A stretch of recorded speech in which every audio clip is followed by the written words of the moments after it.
At what another heartbeat sounds like beside your own. The cabin had been my fortress, my prison and my shelter after too many years of wandering in cities where neon bled across wet pavement and laughter always seemed to belong to someone else.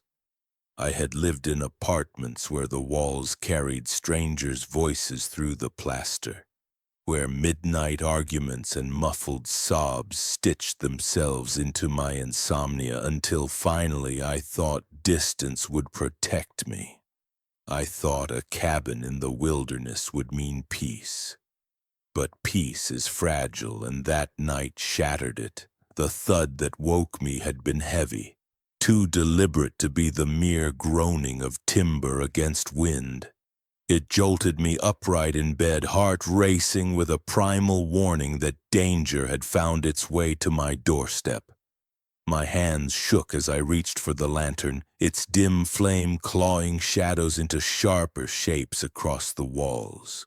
Another sound followed, this time not a thud but a dragging scrape as though something or someone had collapsed against the door.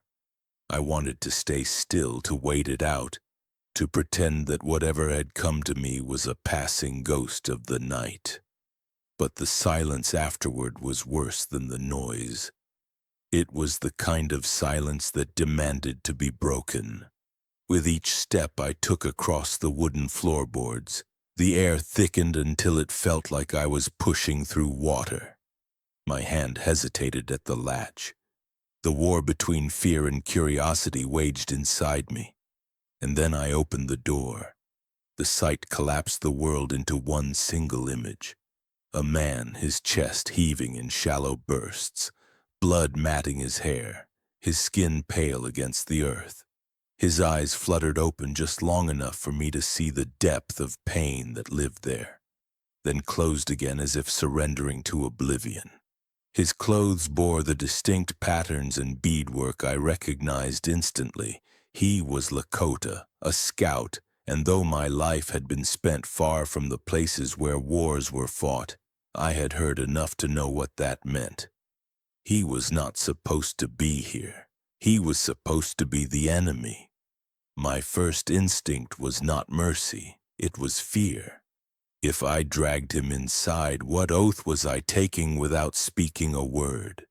Would his people come searching for him? Would they see me as ally or as captor? And more dangerous still, what if he did not survive the night and his blood remained inside my home as evidence of a crime I had never intended to commit?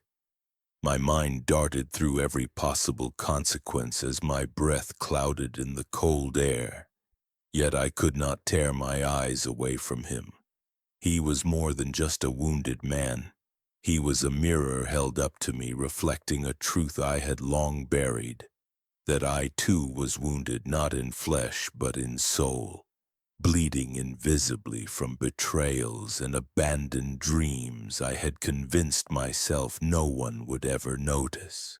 I bent down, pressing trembling fingers against his neck, searching desperately for a pulse. It was there, fragile and fleeting like a candle threatened by the faintest gust of wind. I told myself to walk away, to leave him, to let nature claim what it already seemed to have decided. But something deeper whispered louder than fear. Maybe it was loneliness, maybe it was the echo of my own need for someone to notice me once, the way I was noticing him now. And so I wrapped my arms under his shoulders and pulled, gritting my teeth against his weight as I dragged him across the threshold into the warmth of my cabin. The floorboards groaned as his body slumped inside, and I kicked the door shut with more force than intended, sealing us into a fragile world of firelight and shadows. His blood left a trail across the wood, a scar my home would never forget, just as I knew my soul would never be untouched again. My hand shook as I pulled blankets, water, and the old medical kit I had kept more as a relic of habit than expectation. Each wound I uncovered told a story, gashes torn by violence, bruises deepened by the merciless strike of fists or weapons. Whoever had tried to kill him had intended for it to succeed, and there, in the fragile quiet of tending to a stranger's wounds, I realized how long it had been since I had touched another human being, not out of necessity but out of compassion. I stitched his skin where it had been ripped, pressed cloth against the bleeding, whispered words he could not hear, as much to steady myself as to comfort him. I wondered if I was saving him or myself. Yet just as my resolve began to solidify, just as I began to believe I might have a chance to keep him alive through the night, a flicker of movement caught my eye. The window pane shimmered faintly with reflection, and in it, I saw a shadow. Someone was out there. Someone had seen me drag him in. My breath stilled in my chest. I froze, hand hovering above the wounded man's chest, eyes locked on the wavering glass. The flame of the lantern trembled, throwing restless shapes across the walls. I could not tell if it had been a trick of the light, a branch swaying, or something far more deliberate. But in that suspended moment, I knew with bone-deep certainty I was not alone in my choice. The night had witnesses, and the story that had begun on my doorstep was no longer mine to control. I had invited death itself across my threshold. The thought looped in my mind as I knelt beside him, my lantern trembling against the wall, throwing shadows that made the room look less like a cabin and more like a stage where fate had dragged me without rehearsal. He lay stretched across my floorboards, blood darkening the wood I had scrubbed until it gleamed, and with every pulse of his heart, another drop bled into the grain, sealing a pact I hadn't meant to make. I tried to still my breathing, but the air was thick with iron, with smoke memory, with the terrible intimacy of proximity. His clothes bore beadwork I recognized, patterns whispered about in town meetings when men spat the word Sioux like a curse. Lakota, a scout, an enemy. I should have barred the door, should have pushed him back into the storm and let night finish what his wounds had started. That is what my neighbors would have done. That is what they would expect me to do. But instead I dragged him inside, and now the weight of that decision threatened to crush me before dawn. I fetched the basin, thread and needle, my body moving by instinct while my mind screamed at me to stop. The steam from the water curled upward, reminding me of other smoke from nights when barns had collapsed in fire and fences turned to ash. I had not been there for every raid, but grief travels quickly through a community. Every story my neighbors shared became my memory too, until I could smell the scorched wood and hear the screams as if I had stood among the ruins. They had given me their pain, and I had carried it until it felt like my own. As I cut away the blood-soaked cloth from his side, my hands shook not from weakness, but from the war being fought inside me. Each gash on his body felt like an accusation. Nathaniel's face rose unbidden, the man who had once promised me safety, laughter, and a family. His absence had left me hollow. His death had taught me to hate. And now here I was, pressing cloth against the wound of the very people I had been told to despise. If my neighbors found him here, they wouldn't hesitate to call me traitor.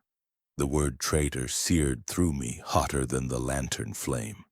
That was the true danger, not just the shadow I had glimpsed at the window, but the certainty that anyone who saw him here would condemn me without trial. Mercy in their eyes was treason, and yet my hand did not pull away. I worked quickly, stitching the wound with thread dulled by time. Every pull of the needle felt like threading the past into the present. With each stitch I remembered not only Nathaniel's death, but the silence that followed, the way neighbors stopped speaking when grief was too loud, the way they polished hatred into a creed. If you forgive, you forget, and if you forget, they will destroy you again. That was the story I had swallowed whole. Yet here, with his chest rising shallow beneath my hand, I began to doubt it. He groaned, fever sweat clinging to his brow. I brushed the hair from his face, telling myself it was necessity, not tenderness.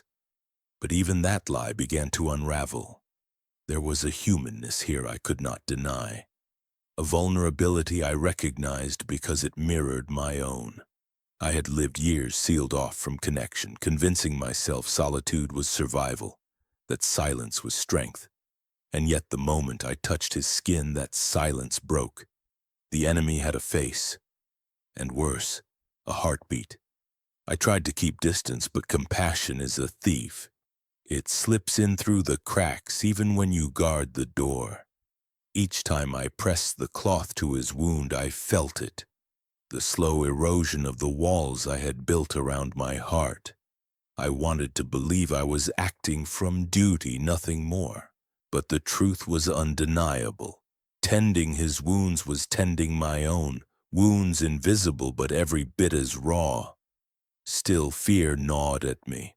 I imagined the knock at my door, the neighbors' hard eyes, the rope their whispers could weave around my neck.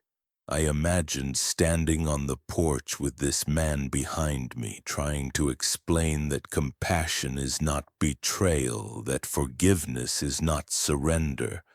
But I knew the world would not hear it. The world would see only a woman with blood on her hands. Someone else's blood. The wrong kind of blood. I shifted, stretching my back, and in the lantern glass I caught my reflection. My face looked older, harder, but in my eyes I saw something I hadn't allowed myself to feel in years.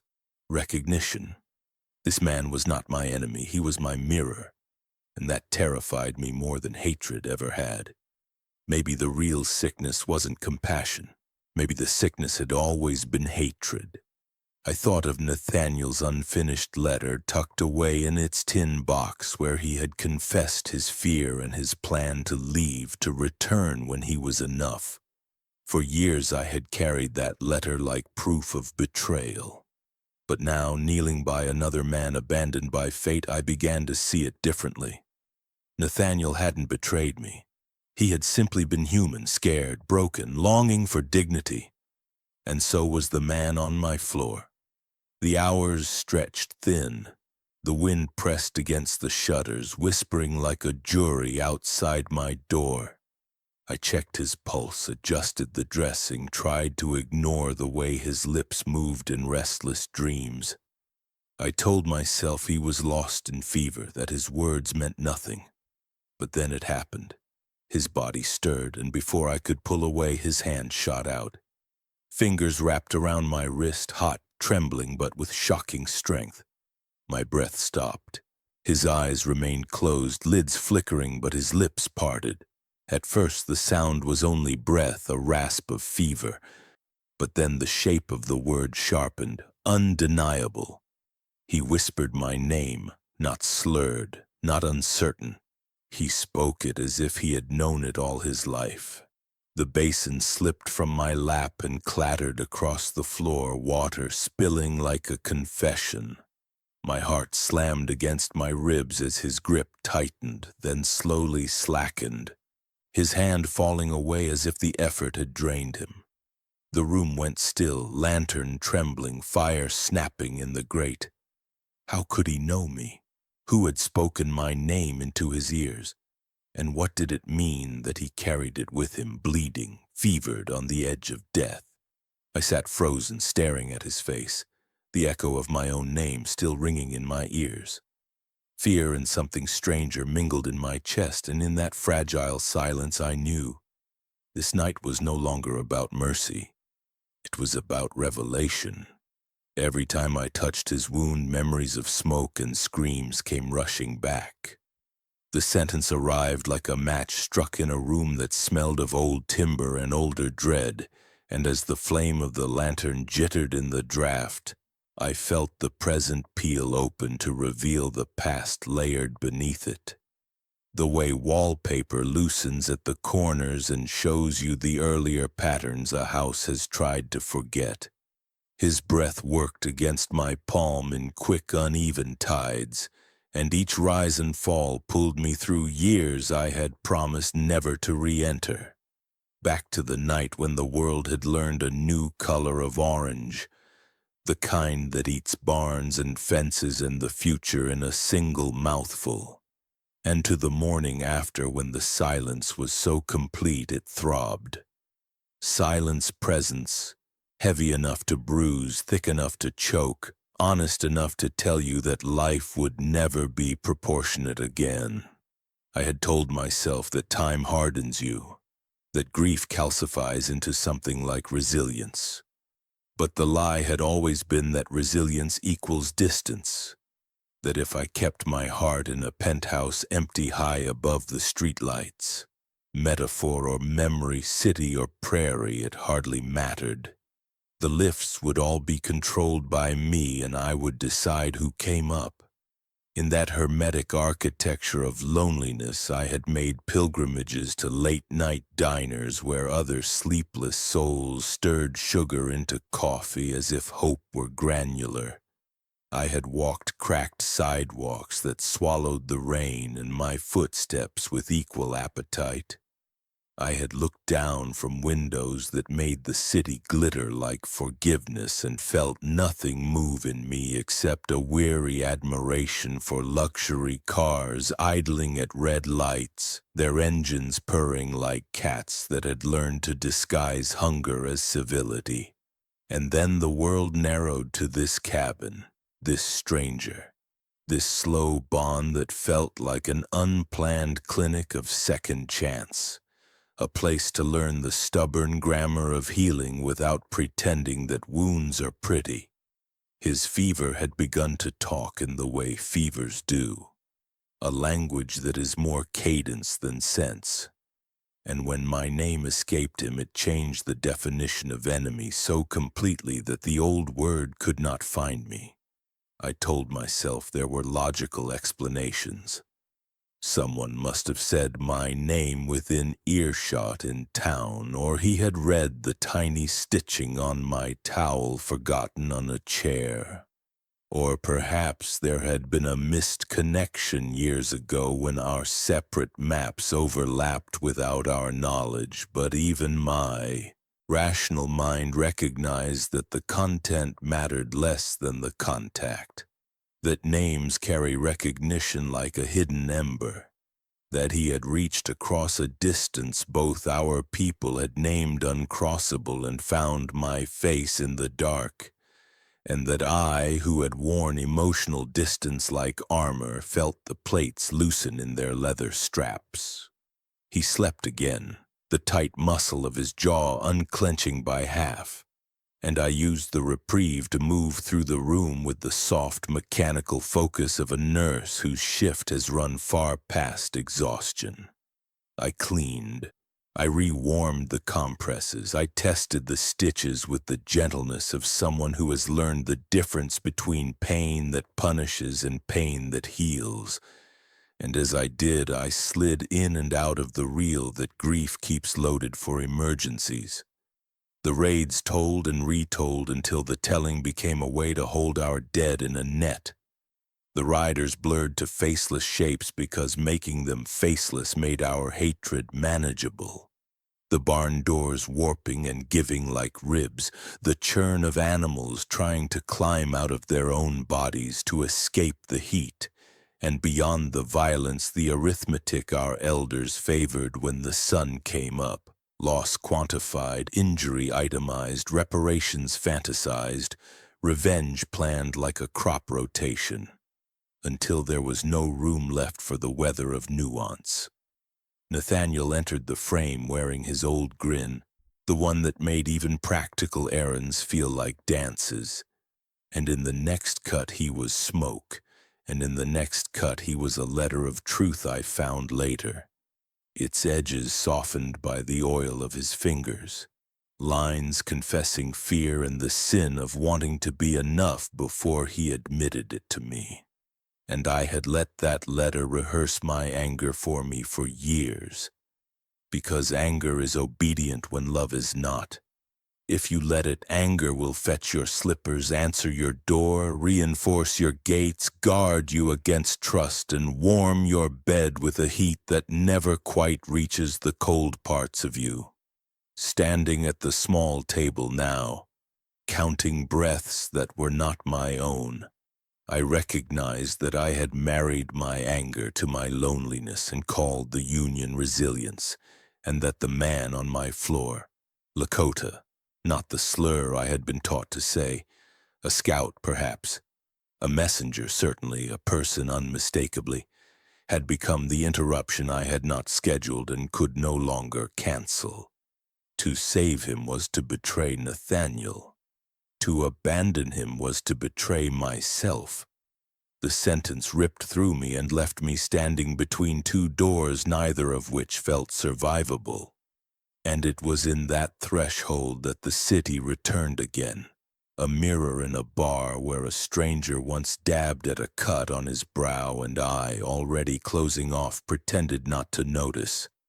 A train where two people locked eyes and then looked away because both were late for forgetting.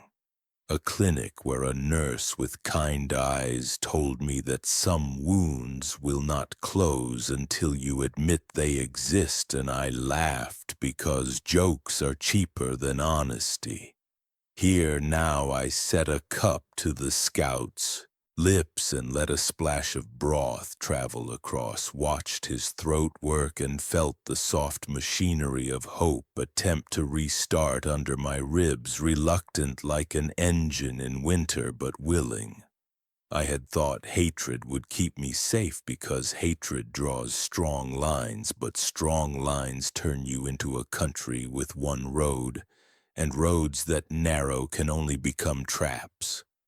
Compassion is not safer.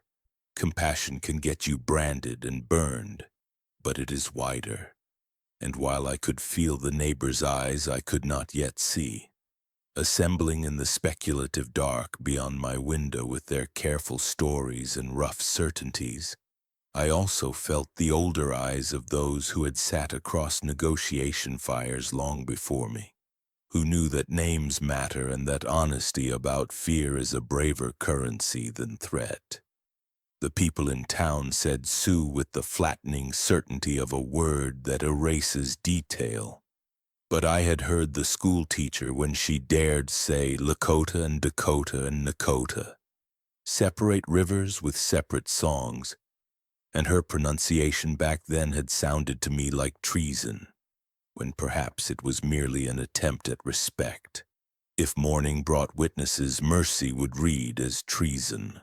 The thought sobered me with a chill colder than the window pane because I knew what neighbors could do with a rumor and a rightness that felt like hunger. They would point at my door and call it a gate swung open to wolves. They would call me the cracked sidewalk that trips the running child.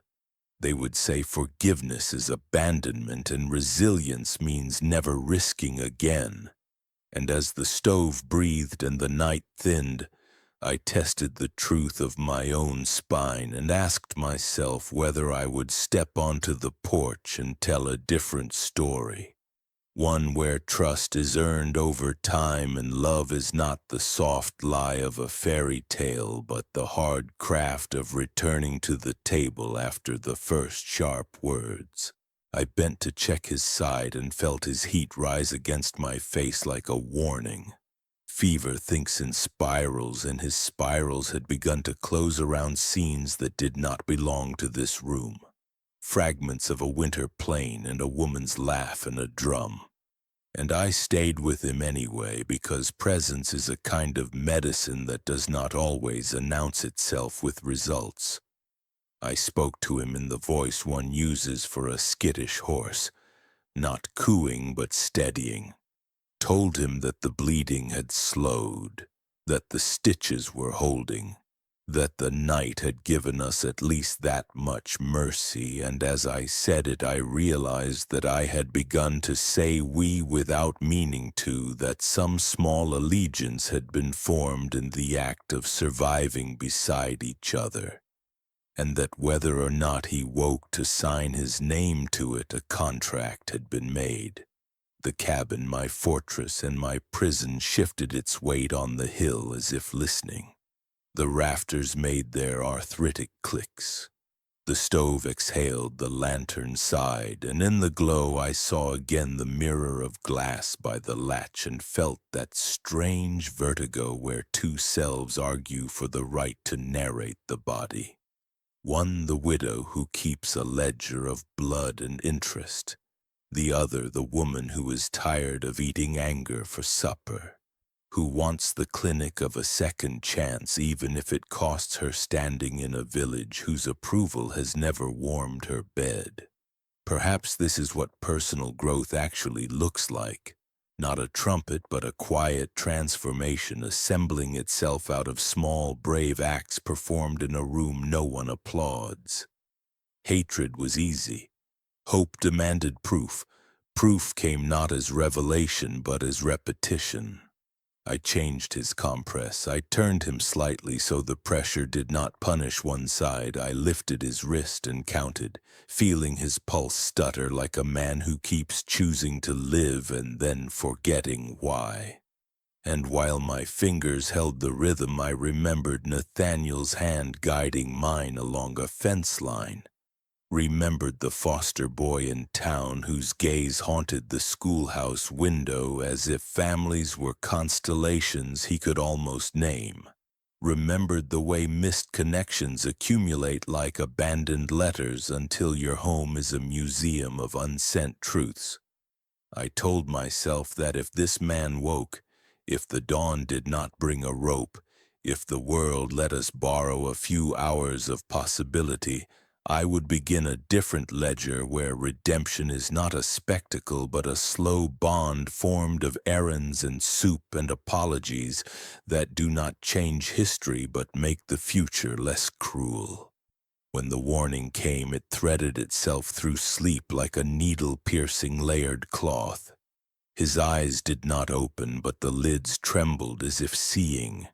His throat worked with the stubbornness of a man talking against a current, and the first word snagged in his mouth and then cleared, a sparrow striking a window and finding air again. I leaned close because the room had become a confessional and secrets only survive if someone agrees to hear them, and I caught his breath as it formed English the way a new foal finds its legs. Uncertain but inevitable. "They are coming," he whispered, and the syllables slid into the cabin like cold air under a door. The sentence did not specify an enemy. It did not carry a flag or a badge. It simply declared a movement toward us, and something older than reason rose up in me to count the possible feet. My neighbors sharpening rumor with the convenience of daylight, vigilantes rehearsing their righteousness, or his people tracing a trail of blood through snow and grass with the precision of those who do not leave their own behind. All of those outcomes wore consequences for me, and the calculus, if that is what it was, did not balance no matter how long I stared at the numbers. Which they was I preparing to meet? Mine, his, or both? I crossed to the window and touched the curtain with 2 fingers, lifting it just enough to consult the horizon. The sky had begun to pale at its thinnest places, a shy disclosure of morning that felt almost obscene, and I had the uncharitable thought that dawn is overpraised by poets because it exposes more than it heals. The field sat with the patient malice of witnesses. The trees held their breath with me, and in the glass my face hovered over the outside world like a ghost deciding where to haunt. I lowered the fabric and turned back into the room, determined to move from dread to preparation, because fear that does not build a plan is only theater. I checked the door bar and rehearsed what I would say to any delegation that arrived with questions and the kind of answers that sound like verdicts. I would speak softly and plainly. I would use the word Lakota because accuracy is a form of respect that can disarm even the well-armed. I would name my dead without turning them into permission. I would insist that the math of retaliation has never solved the equations it claims to. I would say this man is a person and he is in my care, and so are you, because I have decided tonight to be the kind of woman who does not abandon the living even if the dead are listening. I almost laughed at the audacity of it, then didn't, because laughing at courage is a habit I do not want to carry into a new life. Behind me his breath hitched. I returned to him and the room narrowed again to the tight focus of skin and stitch and fever. And into that narrow space my whole history crowded as if eager to vote on what came next. Neighbors with their useful certainties. Nathaniel with his unfinished promise. The nurse with her patient hands. The foster boy who deserved a town that learned harder words than enemy. The school teacher with her careful pronunciation. The woman in the mirror who finally admitted she was tired of living in a fortress designed by fear. I placed my palm over his bandage and felt the answer that does not require language, the old human vow that predates borders and maps. You live. I stand with you. The wind shifted and carried with it the far-off suggestion of hooves or boots or branches. The cabin listened with me. The stove ticking down to coals, the lantern shrinking a fraction as if conserving courage for the next hour. And I leaned close because warnings like his are not monologues but dialogues with time. And time was tightening around us in coils. His lips parted again, the effort marked on his brow, and the next words came as if pried from a stubborn lock, slow and perfectly clear. A message delivered across whatever border my fear had tried to hold. They are coming. Before sunrise. I watched his chest rise and fall and wondered if I had just saved my murderer. Hoofbeats rolled across the dark like distant thunder, counting down to judgment. A man's shout cracked through the trees, too close to pretend I hadn't heard. If they found him here, they would hang the word traitor around my neck and call it justice. Stay with me, I whispered, sliding my palm beneath Caleb's ribs to feel the breath. His skin burned like a stove lid. The stitches I'd laid were seeping again, a slow, stubborn leak that mocked my courage. I grabbed the basin, wrung the cloth, and pressed fresh pressure into the torn flesh. His eyes fluttered, then rolled away like a wave withdrawing. I set a kettle on and reached for the bundle I kept for emergencies. Yarrow for bleeding, willow bark for pain, honey to seal infection. The clinic nurse had shown me once, saying, "You can't bargain with blood, only outwork it." I spoke to the empty room because it steadied me. "All right, Evelyn. Work." The hoofbeats stopped. Silence spread, thin and dangerous. Then a voice I knew, sharp as a fence staple. "Evelyn!" Lantern in the window. "We need a word." Ephraim Crow. He had smiled at me after Nathaniel's funeral like sorrow was a door he could walk through. He led the night patrols now. He liked to say God had given him a nose for danger, but it was really a taste for power. I pictured his hat brim dripping, his men fanning out like barbs in the grass. Not now, I breathed, more prayer than refusal. I crushed the willow, dropped the bark into the boil, and held the steam beneath Caleb's face.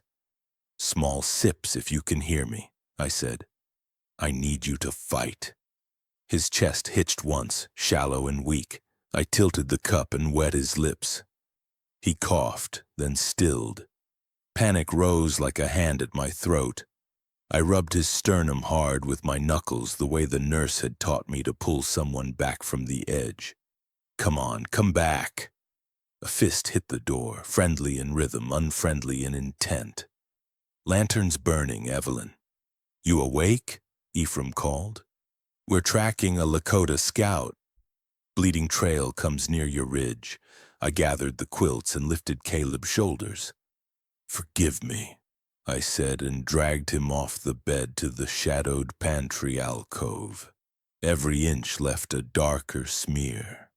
I layered quilts, banked pillows, and slid a trunk to break the sight line. From the door, his breath rattled like paper. Do not die, I said. Not now. Not here. I cracked the window latch to bleed the kettle's steam and kill the scent. The wind brought voices, men spreading in a slow arc. One laughed too easily, another spit and cursed the dark. A low whistle, then a signal answer from the creek bed. Ephraim liked theater. He would want me to see him arrive. Evelyn, he called again, closer now. You alone? Lights warm. Thought we'd check in. I'm coming, I said to no one, and moved through the room as if it were a field of tripwires. I swept the bloody rags into the stove and fed them to the orange mouth. Smoke surged, then leveled. I checked Caleb's pulse, thread thin, fading. Listen, I told him, leaning close. If you go quiet, I'm going to hurt you to hold you here. His lashes trembled. Good, I said. Hate me later. Breathe now. I tied Yarrow tight against the worst of the seep. I warmed honey between my fingers and pressed it along the edges. His belly tensed, then softened. The kettle hissed. The door groaned as knuckles pushed again. Evelyn, open up. I wiped my hands on my skirt and set my face in a mirror I imagined. One that said grief had made me careful but not cruel. I cracked the door. Ephraim tipped his hat and peered past me with the casual entitlement of a man who has never been told no. You're running late, I said. Or early. Neither, he smiled. Rain slicked his beard. We're hunting a problem. Thought you might have seen it run by. Not tonight, I said. Only wind. What kind of problem? A scout, he said. He enjoyed the word like a sweet. Took a rifle ball. We figure he crawled north. Snow says he bled hard. Trail licks your ridge. Then you know where he went, I said. North. He leaned on the jamb and let his eyes roam. Men behind him shifted in the dark. One lifted a lantern and feigned interest in my roofline. You alone? Ephraim asked. I have been since Nathaniel, I said. I didn't blink when I said his name. You remember. Town remembers, he said. He waited one beat too long. We also remember how the Lakota burned Mr. Fitch's barn. You screamed at the meeting that night. Brave voice. They burned my barn too, I said. My hands stayed low and open. Is there something you need? What everyone needs, he said, safety. If you see anything, anyone, you send word. Don't let compassion make a fool of you, Evelyn. Wolves wear hurt like a coat. Behind the pantry trunk, Caleb made a sound like a swallowed cough. My heart kicked. I shifted my stance to creak a board with my heel and distract Ephraim's ear. The wind works that hinge, I said. He smiled without humor. His gaze drifted to the kettle. Late tea? Headache, I said. Willow, he sniffed. Smells like a clinic. His eyes returned to mine. I'll walk your yard. Courtesy. I don't need, he repeated and stepped off the stoop. The men fanned out. Boots whispered in wet grass. Lantern light combed the edges of my life. I shut the door and locked it, then dropped to the pantry. Caleb's breath had crushed itself small. I slid my fingers to his throat. Nothing. Then the faintest thread.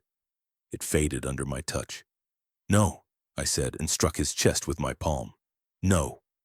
I pressed my mouth to his and pushed breath in, one steady exhale, then another. I counted. I pushed again. "You do not get to leave," I said, voice shaking now. "You asked for sunrise. Earn it." A hoof cracked a branch near the window. A man's laugh answered it. "Found a smear by the split rail," someone called. "Blood's not old."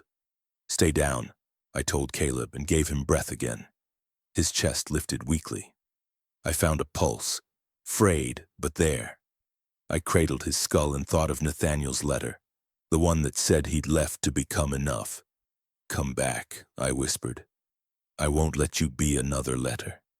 Something slid from beneath Caleb's shirt, a small rawhide pouch damp with sweat and blood. I turned it in my palm. A scent of sage and something bitter rose. I did not open it. "Yours," I said. "Your medicine." I tucked it back against his heart and pressed the quilts down.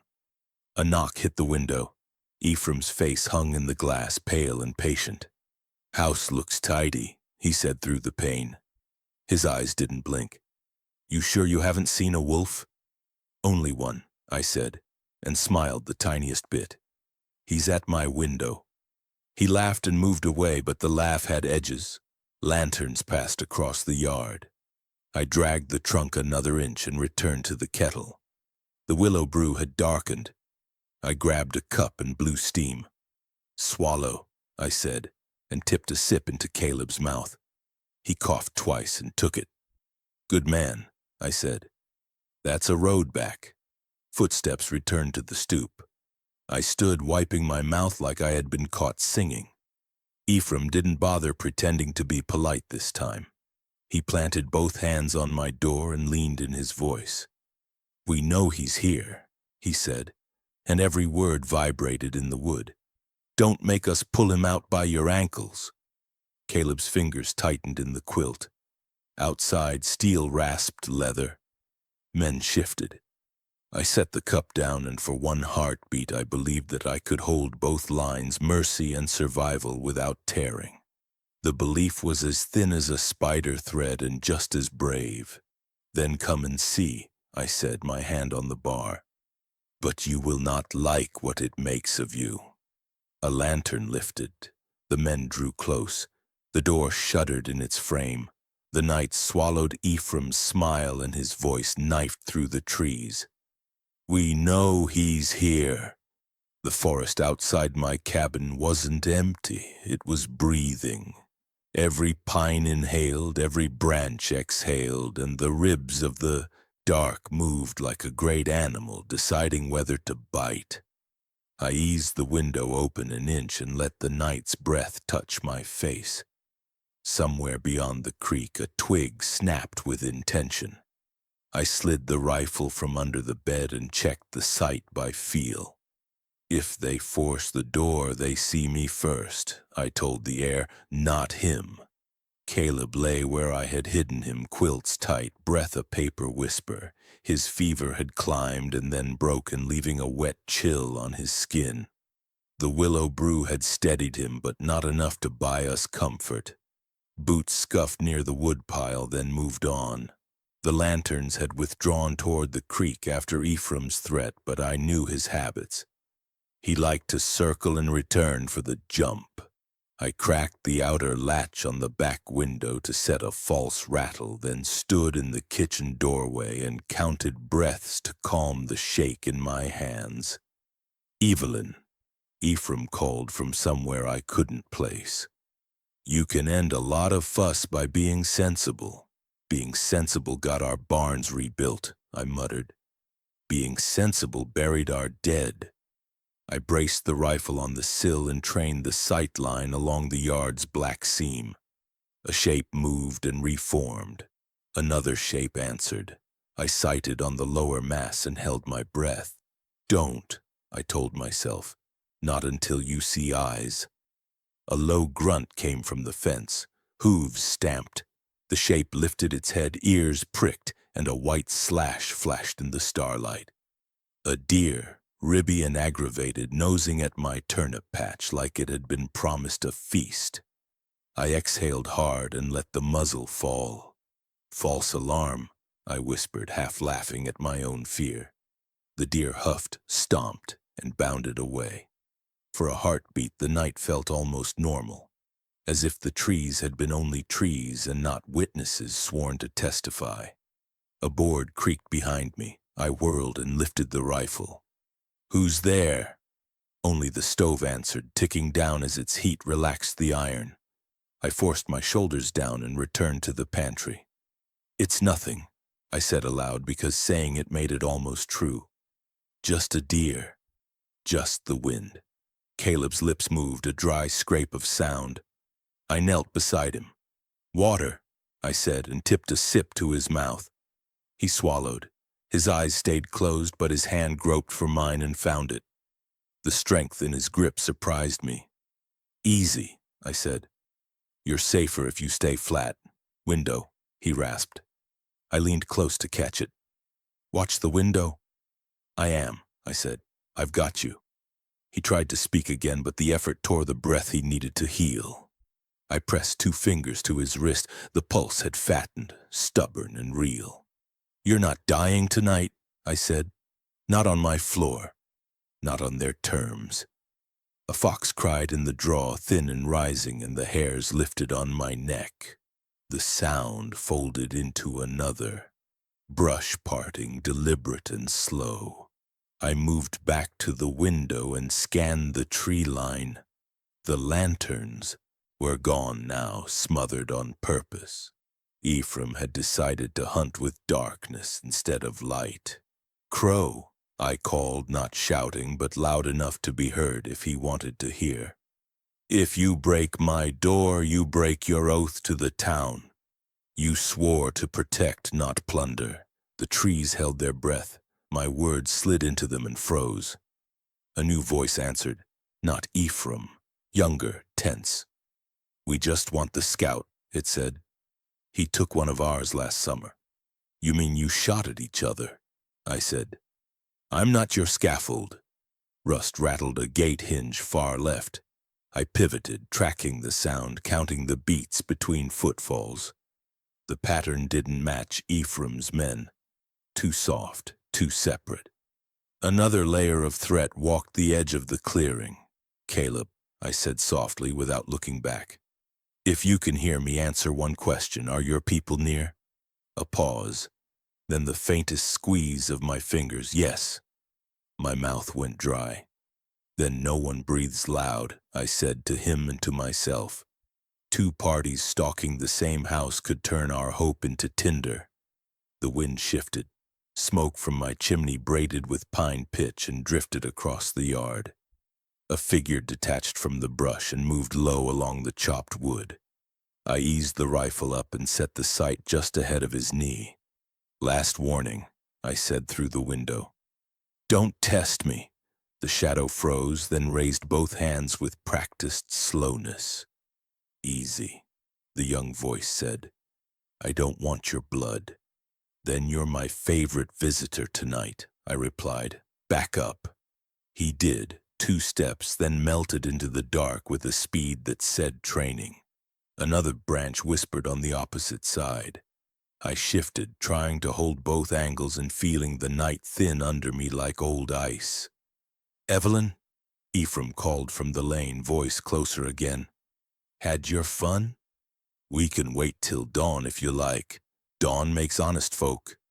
"Dawn shows everything," I said. "Careful what you ask to see." I backed from the window and checked the pantry again. Caleb's eyes were open now, hazy but focused enough to track me. "Trouble," he whispered. "Twice over," I said. "Yours and mine." He tried to push himself up. I put a hand on his shoulder and set him back. "You stand, you tear. You tear, you bleed. Stay and breathe." He stared at my face like it was a map. "Why?" he asked, broken but clear. "Are you helping me?" Because I knew the shape of being left. Because Nathaniel's last letter had made a promise neither of us could keep. Because hate had made me small, and I was tired of living small. "Because you're in my house," I said, "and because I can." His mouth twitched, not quite a smile. You saved me, he said. Alive is not saved, I said. Saved is tomorrow. Let's earn that next. The fox cried again, closer. I counted the echo. Small feet scurried under the stoop. Then the soft clink of metal, deliberate and telling. Someone testing my hasp with a blade. Enough, I said and shoved the pantry trunk tight. I'm going out front. No, Caleb rasped. They want you angry. They want you open. They'll get me armed, I said and lifted the rifle. Lock behind me. If I don't come back, you crawl to the stove and scream until the trees break. He closed his eyes to argue, then let it go. Be fast, he said. I'm always fast when I'm foolish, I answered and cracked the door to the night. Cold washed over me. The yard stretched bright with frost and dark with intent. I stepped onto the stoop, rifle low, and felt the quiet of men who think they own the next move. Lanterns remained dead. I could smell leather, wet wool, and the sour impatience of men denied a simple ending. Ephraim, I said to the yard, you want the truth? Here it is. I have a wounded man inside. He will not harm you tonight. If you try to harm him, you will have to walk through me. Then you can tell the town what kind of men you became. Something shifted in the dark. Not quite laughter, not quite a snarl. You practicing speeches now? Ephraim asked. Town doesn't pay you for words. Town doesn't pay me at all, I said. But the dead listen when we lie. Footsteps scuffed behind the woodpile. A second set mirrored them near the well. I glanced left, then right, measuring. Too many angles. Not enough cover. I took one step down from the stoop, then stopped and lifted the rifle into the crook of my shoulder. Last call, I said. Walk away. And the forest answered with a buck exploding from the scrub, white tail flagging, hooves tearing dirt. It crashed through the fence and vanished down the draw. Shouts flared, men flinched, and for a heartbeat all attention went after the wrong animal. I pivoted for the pantry door to check Caleb. The quilts were empty. Caleb? I called, keeping my voice low enough to hide, loud enough to reach. No answer. A wet smear ran across the floorboards, not much but new. It angled toward the door I'd just opened. My stomach dropped. He had stood. He had followed pain into danger. Caleb, I hissed, stepping back inside. The smear thickened at the threshold, then streaked onto the stoop. Beyond it, toward the woodpile, a darker drip marked a hand braced against the post. I raised the rifle and took one step after the trail. The pantry was empty, the bed was cold, and a fresh bloodline led straight into the night.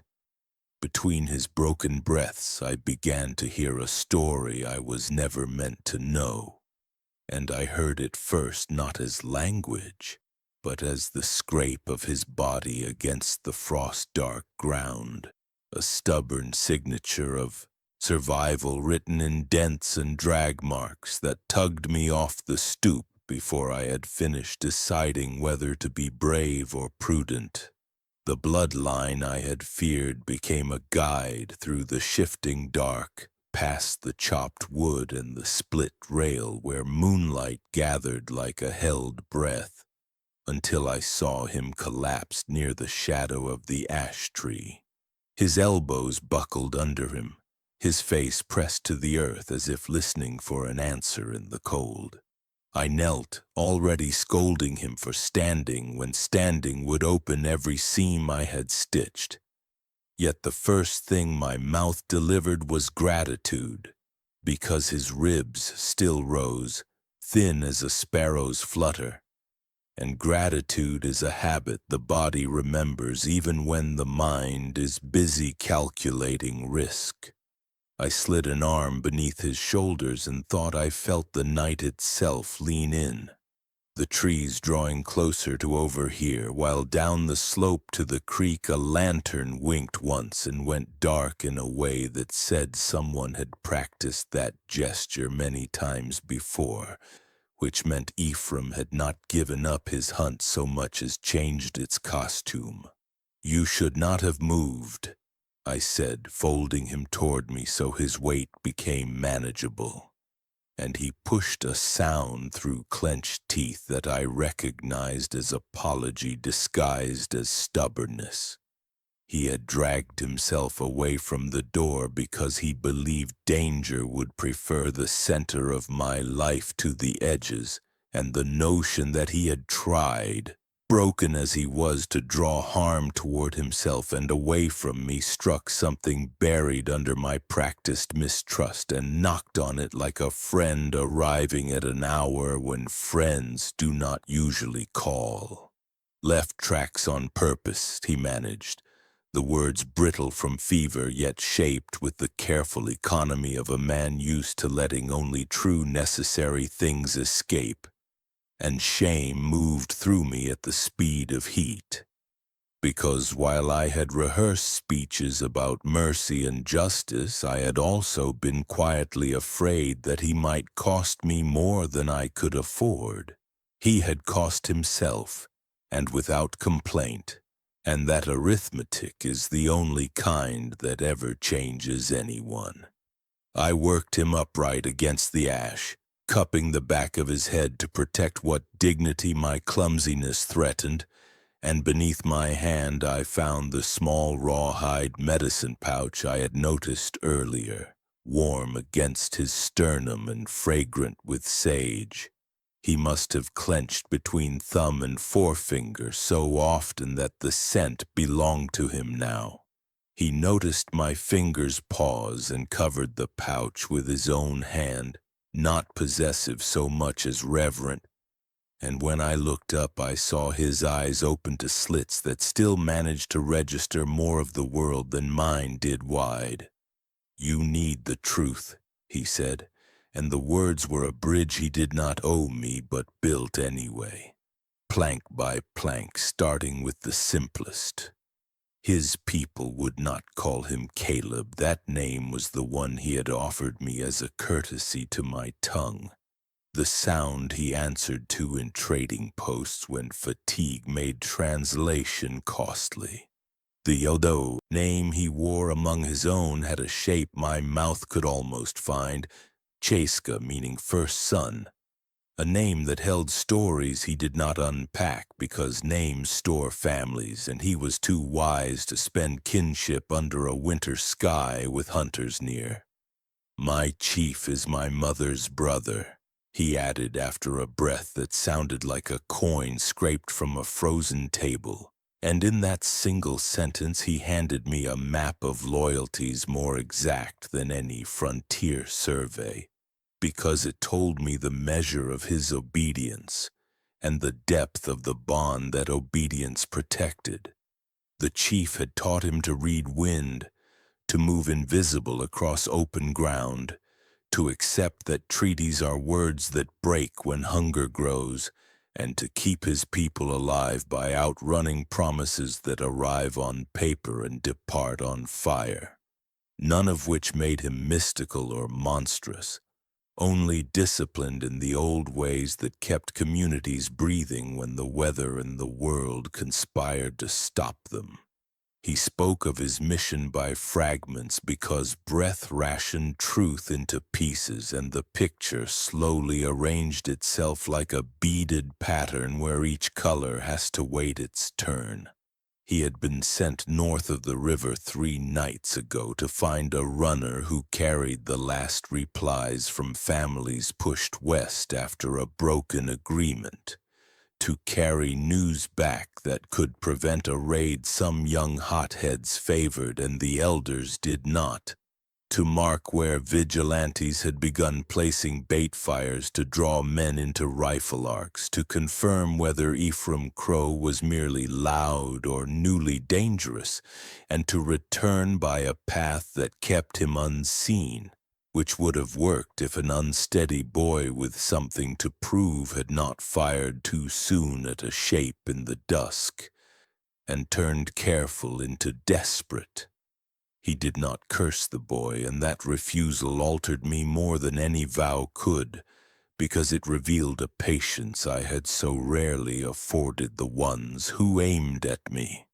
And when I asked whether he had killed any of my neighbors, he closed his eyes long enough for the answer to arrive full-grown and not defensive, then said that he had broken a man's wrist when a knife came for his belly, that he had bitten a thumb when a hand tried to blind him, that he had once fired into a barn wall because a torch had told him which direction to frighten men rather than finish them. And while those confessions did not absolve him, they did not condemn him either.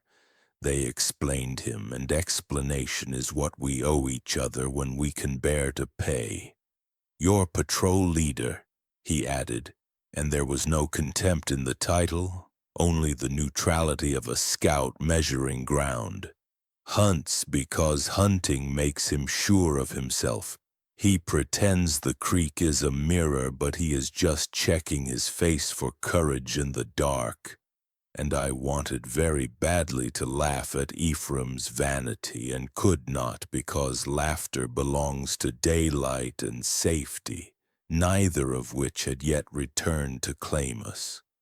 So I pressed the heel of my hand against the bandage beneath his ribs and felt warmth that was not fever so much as the body arguing for itself, and I told him the truth he had earned, that I had feared him as Avatar and found him as person, that my dead still asked me to carry their anger, and I had set it down to lift him, which meant in the arithmetic that governed small towns I would be charged interest later. He asked why I lived alone, and I tried to push the answer into tomorrow, but he had offered kinship, and I could not pay him in postponements.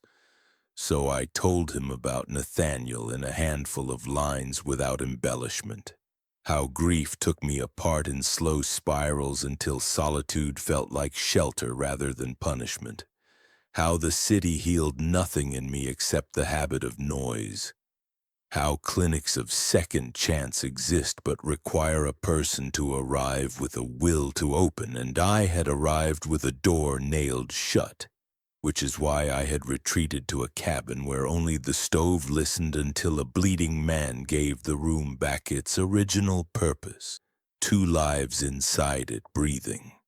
"I did not light your barn," he said when I finally paused to inventory what I had risked by speaking.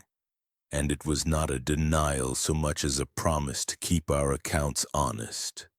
He did not expect my forgiveness for fires he had not set, and I did not ask his forgiveness for sins I had not committed, and somewhere in that mutual refusal to generalize we found a small ground that felt like the first solid step after ice.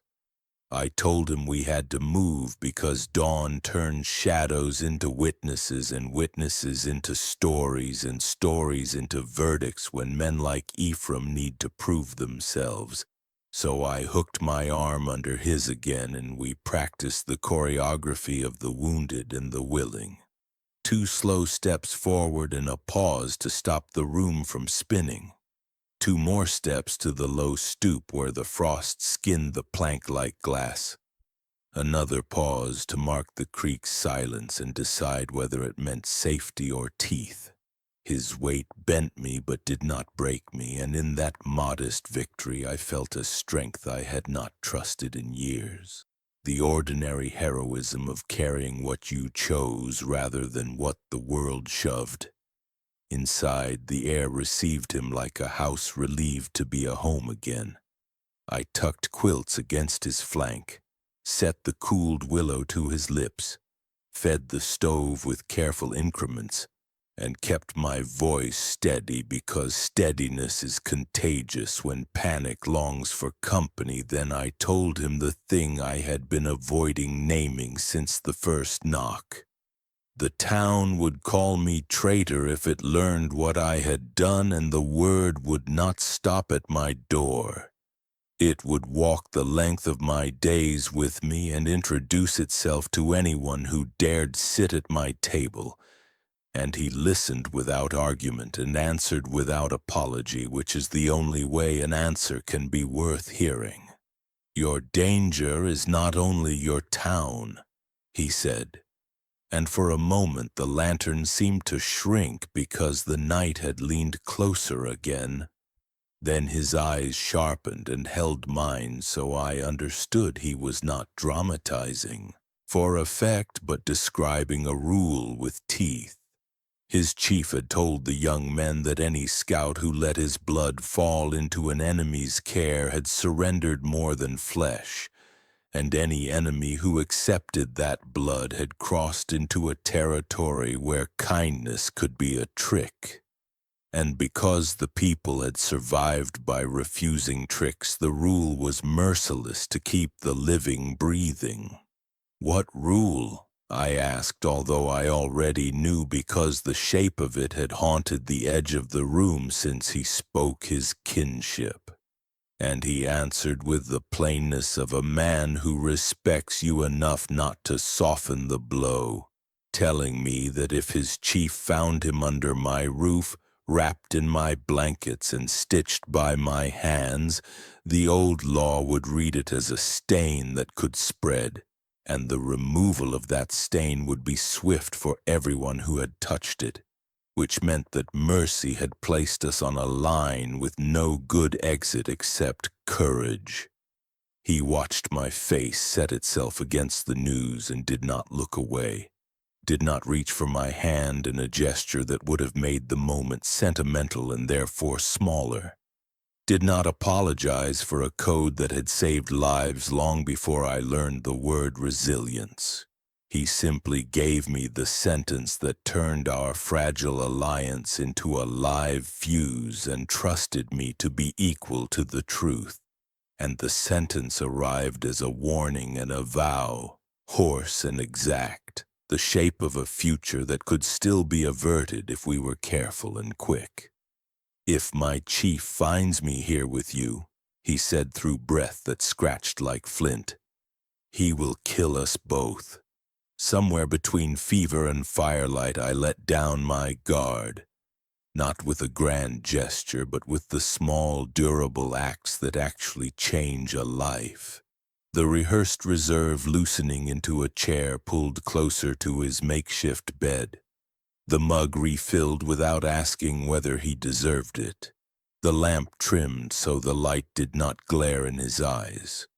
The cabin recalibrated around us, and I realized with a start that the room had begun to speak in plural even when both of us were silent, a we taking root where an I had grown weeds for years. I told him about Nathaniel in more than headlines because a headline won't hold a body, and I discovered that grief prefers paragraphs, the soft unspooling of detail that leaves space around each object so the listener can set it down and pick it up without dropping it. I told him that Nathaniel had carried competence like a lantern and fear like a shadow that studied his feet, that he had written a letter to go away and return improved because men are taught to fix themselves in secret, that the letter had outlived him and haunted me with questions too loyal to leave and too cruel to stay. And as I spoke the name aloud, the room altered. The stove's hum deepening as if it understood that ghosts and living men sometimes meet in kitchens and have to be introduced with care.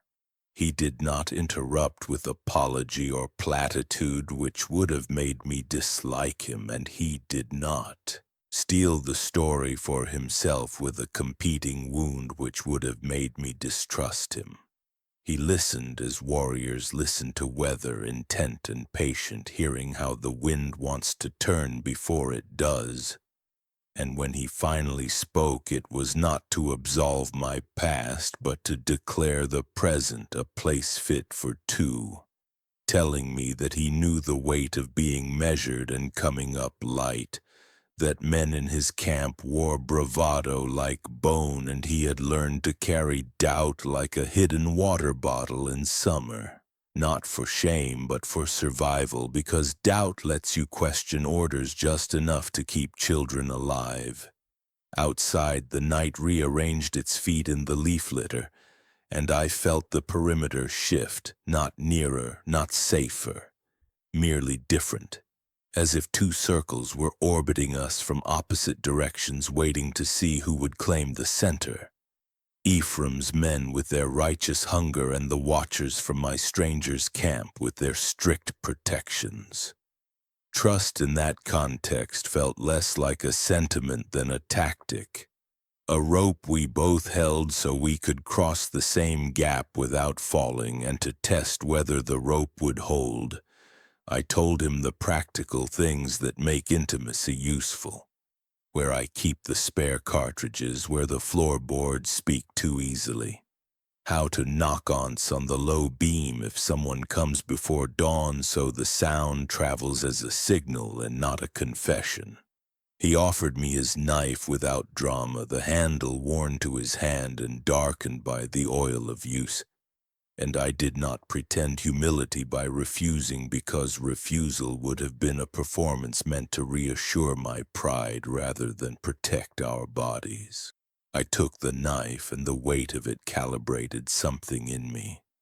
An old instinct for consequence that had dulled under years of grief, and I slid it into the belt he had watched me cinch around my coat. Our motions easy in the small choreography that people who have chosen the same side learn within hours, even when history says they should not. We spoke then about the chief not as antagonist, but as the man responsible for the thread that connects children to mourning. And I told him I respected codes that keep people breathing even when those codes threaten me. And he told me that respect would not save us if we were seen together, because symbols outrun facts. And I understood too well, because my town had its symbols also, the word traitor floating over mercy like a hawk that mistakes open hands for weakness. Somewhere in that exchange we moved past explaining ourselves and entered a rarer space where two people find out what the other will risk without a guarantee of return. Your patrol leader's danger is not his rifle, he said, and I recognized Ephraim in the description as surely as if he had stepped into the room. Danger sat in the man's willingness to convert rumor into law and law into punishment, a formula that makes ordinary men feel tall because it lets them posture as walls. And I confessed that once I had admired Ephraim's readiness to stand after the raids, because I mistook posture for backbone, which is the sort of mistake grief teaches you to make when you are starving for a shape that looks like certainty from far away. We ate a little because food keeps nerves from inventing stories that hunger would prefer. And the kitchen found its old tempo, the spoon against tin, the lift and set of the kettle. And in that gentler rhythm I ventured the question that interrupts many nights and rarely gets answered clean. Whether his people had taken Nathaniel from me with intention, or whether he fell into the terrible arithmetic of proximity. He did not pretend omniscience, but told me what he knew, that a small band without permission had lit fires to avenge a brother, that elders had punished them afterward with isolation that hurt more than rope, that names had been spoken in camp with sorrow and not celebration, and the simple word sorrow knocked something loose inside me that had rusted in place. He asked in return whether the town would kill him themselves or only deliver him to men who preferred to do it out of sight, and I said the town does not like blood on the church steps, which is not the same as disliking blood. and we sat with that ugly truth long enough to know we would not use it later as an excuse for our own cruelty. Then we talked plans with the plainness that makes fear behave, agreeing that he could not risk leaving before his fever settled and that I could not risk signaling anyone. Agreeing that if the worst arrived, I would step to the doorway to draw attention where my aim could find it, and he would crawl behind the stove where the angle favored survival. And in the whisper of that agreement, trust formed not as romance but as architecture. At intervals he slept, and my thoughts ran the old roads, past the diner that had once held my loneliness like a bowl and sent me home with a packet of sugars I did not use, past the cracked sidewalk where I had practiced letting footsteps be just footsteps and not abandoned promises, past the penthouse empty where success had echoed against glass and taught me that a view is not company. I returned to the room each time with a quieter kind of hunger, a wish to live without narrating my worth to an audience that had never asked me to audition, a wish to step into morning without carrying every old fire like a banner woven from ash. Sometime deeper into night his fever broke again and left his skin cool and damp, and I changed the bandage with hands that had learned his rib cage the way a carpenter learns the language of a beam, careful where old damage insists on being noticed. He watched me and said, not as a compliment but as a fact, that a person who tends strangers with that attention is either a fool or a priest, and I admitted I was tired of being a fool and not brave enough to be a priest, which made him huff a laugh that loosened something in both of us more effectively than any apology could.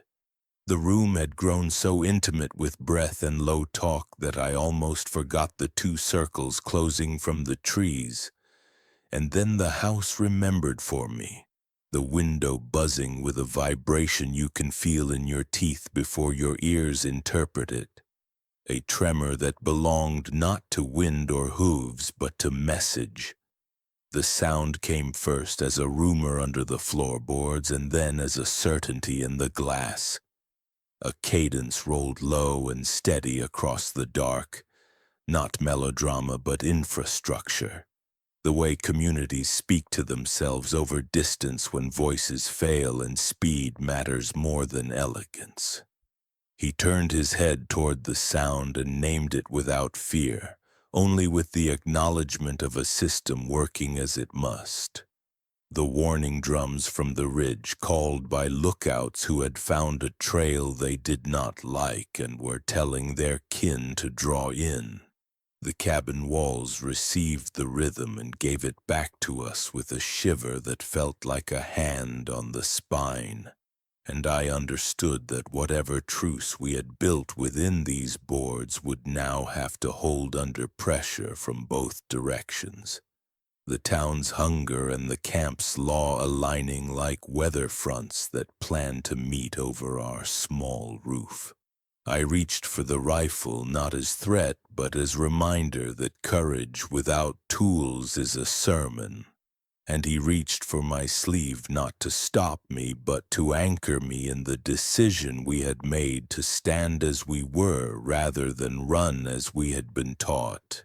The cadence outside climbed a fraction, the pattern tightening into urgency the way language does when a messenger runs out of time. And every object in the room, the kettle, the chair, the folded towel under his head, seemed to lean toward the doorway where the night flickered with the promise of arrival. We did not kiss. We did not swear. We did not pretend promises can make people into someone else. We held in a small pocket of quiet between beats the awareness that two lives had already altered and that the next alteration might be brutal or beautiful or both. And then the drums spoke again with their deliberate rolling insistence, the sound thickening until the cabin timbers hummed along, and the walls, which had heard grief and laughter and argument, now shook with the consequence of our chosen trust as the ridge sent its message down into our clearing and the night answered with 100 listening ears. Compassion is a debt, and by midnight I knew I couldn't pay it back. The search party moved across my ridge like wolves with lanterns, their boots crunching the frozen ground, their rifles shifting with the rhythm of hunters who expected their prey to make only one mistake. The mistake was mine. I had dragged him across my threshold. I had made mercy a debt my neighbors would never let me settle. I lifted the floorboards. The smell of dust and old earth rose like a warning, but there was no choice left. Caleb's fever had weakened him to little more than stubborn will and shallow breath. His eyes caught mine, glazed yet steady, and I whispered, "I need you silent. I need you unseen." He tried to rise on his elbows, but the movement tore a gasp from his chest. I caught his weight, guiding him into the hollow. "Don't speak," I murmured. "Not a word." He squeezed my wrist once, rough and deliberate, then let me lower him into the shadow beneath the joists. The floorboards had hidden root cellar jars once. Tonight they hid the kind of truth that could hang me. I spread a blanket over him, brushed dust across the seams, and prayed the house itself would keep its silence. The boards creaked as I stood. Outside, voices barked, sharp with certainty. Ephraim Crow's voice rose among them, steady and smug. "Trail ends here," he said. "By dawn we'll drag him out." My pulse thundered so loudly I was sure the floor itself could hear. A knock rattled the door, friendly in rhythm, unfriendly in meaning. "Evelyn?" Ephraim's tone dripped with false concern. "We're tracking a wounded Lakota scout. Trail comes right up your garden path. You seen anything?" I pressed my hands flat against the boards, steadying my breath. "Only the wind," I called back, voice calm by practice. "Only foxes looking for scraps." Lantern light spilled through the cracks in the shutters. A man muttered, "Blood smears." Fence post stained Ephraim hushed him with a chuckle. "Animals bleed too." The door creaked under another knock. "Mind if we step inside, Evelyn?" Ephraim asked. "Quick look. Just so we can tell the justice we were thorough." I forced my face into Nathaniel's widow mask, the one that told men they could pity me but not question me.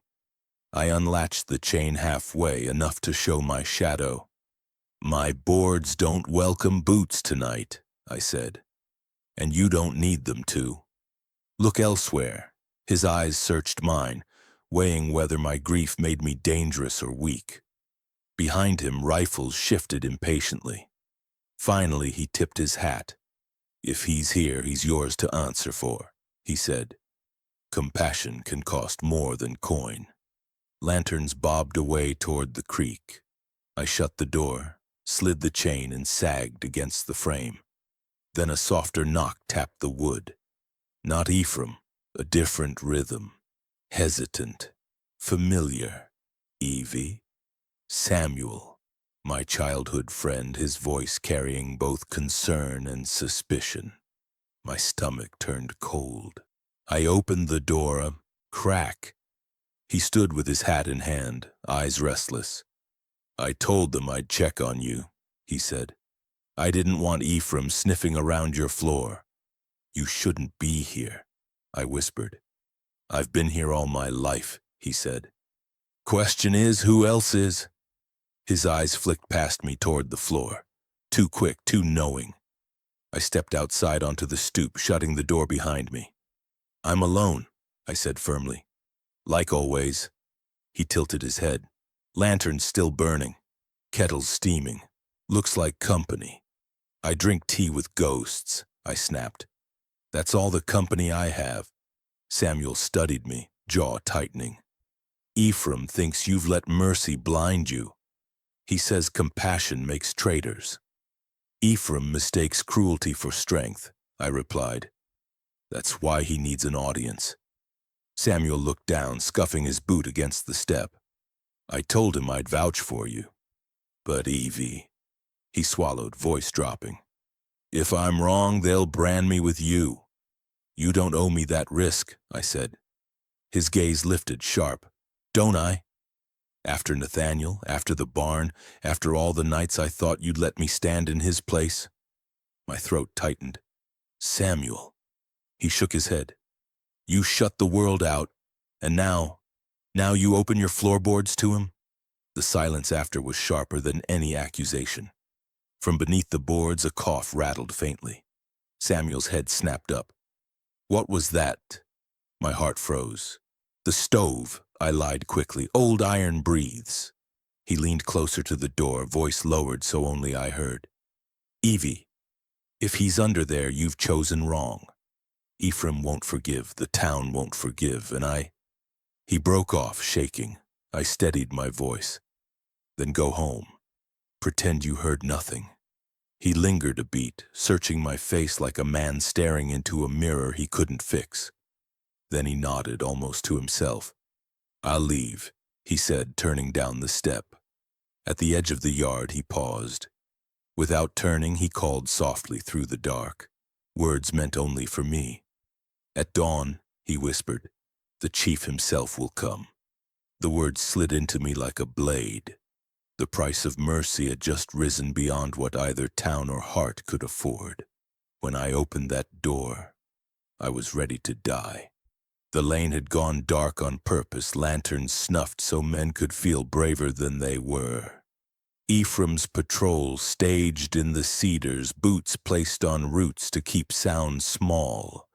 The ridge drums had rolled once and fallen silent, which meant the chief's scouts were listening, not sleeping. If Samuel shouted, my neighbors would come with rope. If the chief appeared, old law might end us both. The kettle hissed one steady note like a fuse. I lifted the bar and let Samuel in. He stood just inside, dripping mist, hat crushed in his hands as if truth were stitched in the brim. You shouldn't have opened, he said, voice low but edged. Ephraim is waiting for your light to move. I slid the bar down and left the lantern dim. You knocked, I said. You wanted confession or permission. I have neither. His eyes did a quick inventory of my life. Stove, table, quilts folded square, the pantry door ajar a finger's width. He watched my hands the way a carpenter studies sagging beams. I came for honesty, he said. And to keep you from making a choice you can't walk back. I crossed to the stove and poured water to keep my hands busy. There's no walking back, I said. Only through. The floorboard near the hearth clicked once, the soft kind that can be mistaken for heat. Samuel turned his head. Your house is nervous, he said. So am I. He drew a breath that shook at the end. Evie, tell me there isn't a man under your floor. I held his stare. Tell me you'd still stand here if there were. He flinched like I'd struck him with an open palm. You shelter the very thing that burned us, he said. Do you remember Fitch's barn? Do you remember your own? I set his cup down hard enough to make the tin ring. I remember, I said. I also remember that hatred never rebuilt a wall.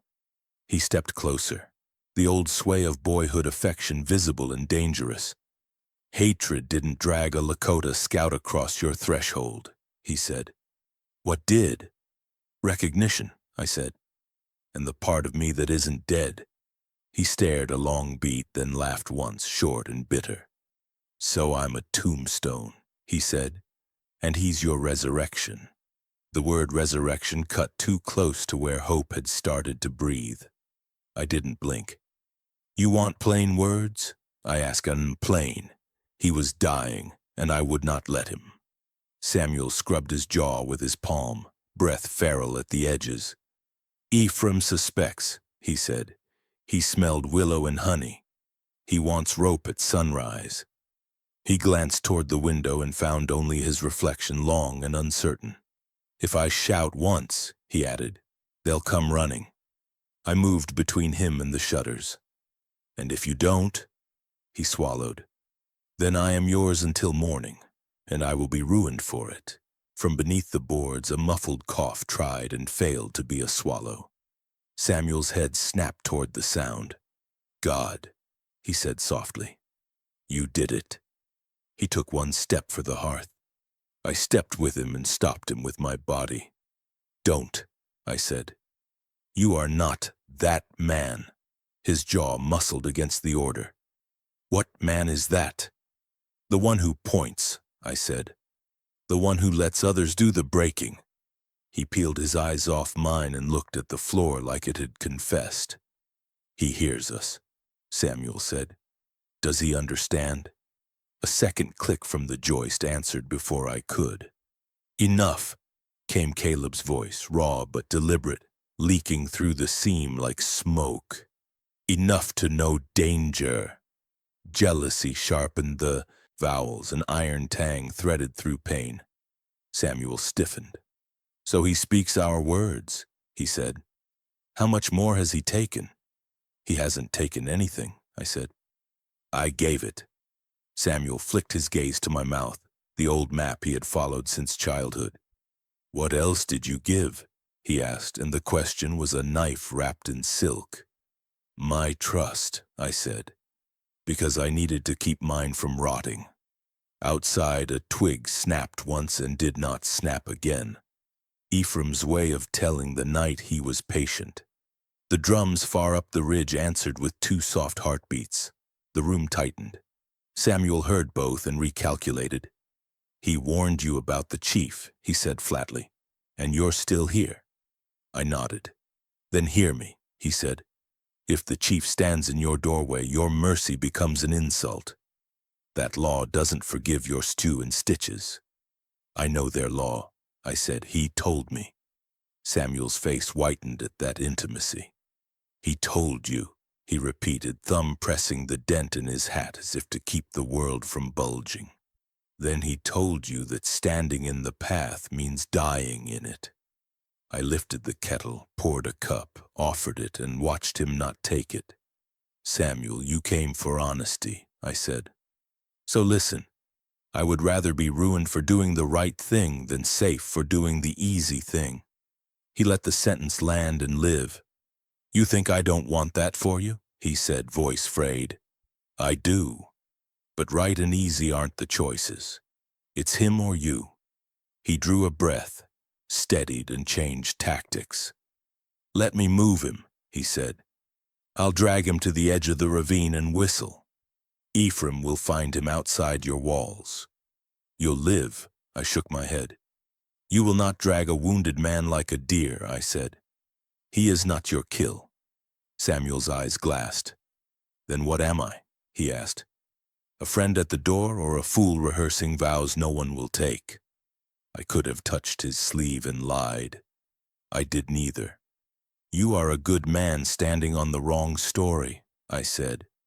Change the story or step aside. The floorboard lifted a breath and settled.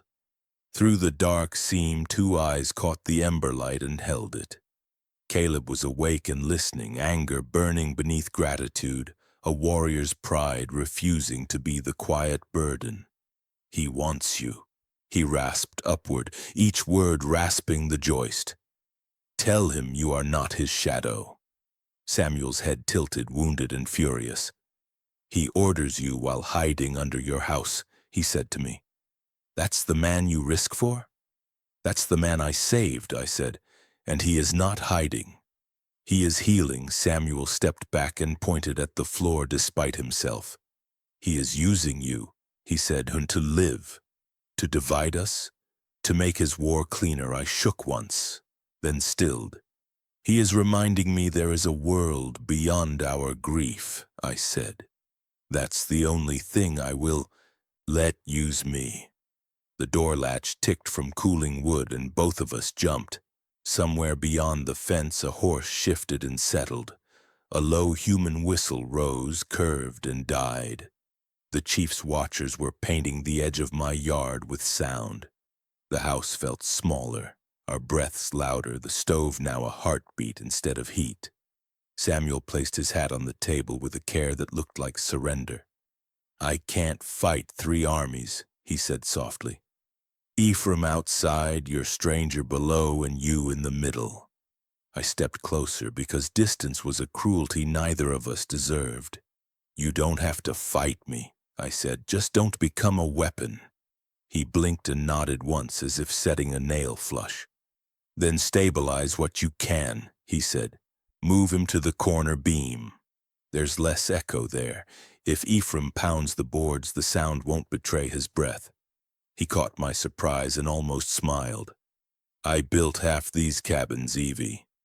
I know how sound travels." We worked quickly without speaking. I shifted the rug with my heel. He angled the chair to hide scuffs. I knelt and slid a hand into the seam, felt Caleb's fingers and guided him a foot along the joist. He swallowed pain with clenched teeth and let me move him anyway. Samuel watched my face, not the floor, the most intimate courtesy he had ever paid me. When it was done, he took his hat again and looked everywhere except my eyes. "I'm not your enemy," he said. "I know," I answered. "You're the history I didn't marry." He almost laughed, then didn't. "I would have been kind," he said. "I believe you," I replied. Kindness isn't the same as courage. That finally angered him enough to keep him from breaking. "You think courage is keeping a wounded enemy under your floor," he said. "Maybe courage is letting go." He reached for the latch and paused, the air between us bright with everything we would not say. "Will you run when they come?" he asked. "No," I said. "Will you stand when he comes?" "Yes." He shook his head like a man blessing a field that won't rain. "Then I don't know how to save you," he whispered. "You already did," I said. "You didn't shout." The ridge drums rolled twice, closer now, the rhythm like distant thunder deciding where to land. Samuel squared himself and opened the door to that sound. Cold reached in and touched the sweat at my neck. He stepped onto the stoop and put the hat on in one practiced motion, the shape of a boy who had learned a man's rituals to hide his fear. He did not turn around. He spoke to the yard, to the patrol crouched in the cedars, to the watchers listening from the ravine, and to the woman behind the door who had ruined his hope and kept his respect. His voice lost its tremor and gained its verdict. "Evelyn," he said as dawn's first ghost-faint gray bled into the trees. "When he comes at sunrise, don't stand in his way." As the horizon burned gold, I felt the weight of destiny pressing on my chest. Morning arrived with a silence so sharp it felt manufactured, like the world had conspired to hold its breath. The ridgeline flared in amber light, but every shadow around the cabin crouched like it knew what came next. The frost on the grass glittered like glass shards, and my breath made ghosts that refused to drift far. Beneath the floorboards, Caleb stirred, coughing against dust. His voice reached me rough and low. "It's morning," he said. "I can't stay here when they come." He tried to push himself upward, and the boards flexed beneath my feet. I knelt quickly, pressing my palm flat against the seam. "You're not ready," I whispered. "You stand, you fall. You fall, they win." He pushed back, stubbornness more alive than strength. His hand broke through the seam, gripping my wrist. His fever had cooled overnight, but his skin still trembled with weakness. "If I stay," he said, breathing hard, "you die with me." I pulled his hand tighter, grounding him. "And if you go?" My throat tightened. "If you walk out that door bleeding, you die anyway." The floorboard creaked again as he shifted. His eyes, dark and steady, caught the light through the crack. "Then I'd rather meet my chief standing than shame him crawling." I shook my head, heart pounding. You won't shame him by breathing, I said, but you'll shame me by leaving. The words broke out before I could cage them. Silence spread in the room, thicker than smoke. He heard it. He held it. You don't want me to go, he said. It wasn't a question. I pressed both palms against the boards, my voice caught between confession and defiance. No, I whispered, I don't. I've already buried one man I loved, and mercy gave me you. Don't make me bury another. His breath hitched. You'd keep me here, he said slowly. Even if it means your town calls you traitor. Even if my people call you enemy. I met his gaze through the crack in the floor. Yes, I said, because mercy isn't a bargain. It's a vow. His eyes softened, something breaking open in them. He pressed his hand harder against mine, our fingers meeting through the seam. For the first time since I dragged him inside, I felt not just the weight of saving a life, but the weight of wanting one. Outside, the world shifted. A crow shrieked once from the ridge, then silence again. No boots yet, no whistles. Only the waiting hush of dawn sharpening into danger. I helped him out of the floor, wrapping his arm over my shoulders. His body was heavy, every step a war between will and collapse. Slow, I said, guiding him to the chair by the stove. He sank down, breath ragged but proud. I will face them, he murmured. I will not make you hide me again.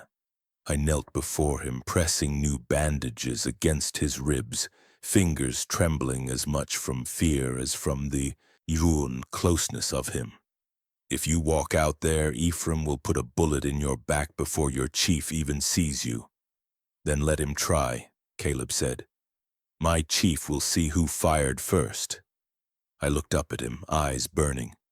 Why do you carry everything like it's already decided? He smiled, faintly exhausted. Because if I pretend choice exists, I remember the children who die when I'm wrong. His answer split me. Part of me wanted to drag him back under the floor, slam the board shut, and guard him with my rifle. Another part of me wanted to walk beside him into the morning, no matter how it ended. The kettle clicked empty. My pulse followed the sound, shallow and sharp. Caleb reached forward, brushing his fingers against my wrist. Evelyn, he said quietly, you gave me more than stitches. You gave me the only thing I haven't had in years. Someone who looked at me without hate. I swallowed, words catching in my chest. And you gave me the one thing I thought was gone. Hope that didn't feel like betrayal. The light through the shutters sharpened. Every shadow outside pulled back as the sun breached. And then the silence broke. It began low, carried on the morning wind, a chant, deep and rolling. Then another voice joined, then a third. War cries rose from the trees like fire catching dry grass, fierce and unrelenting. My walls shook as if the sound itself had weight. Caleb gripped the chair arms, lifting himself with the strength born of pride, not body.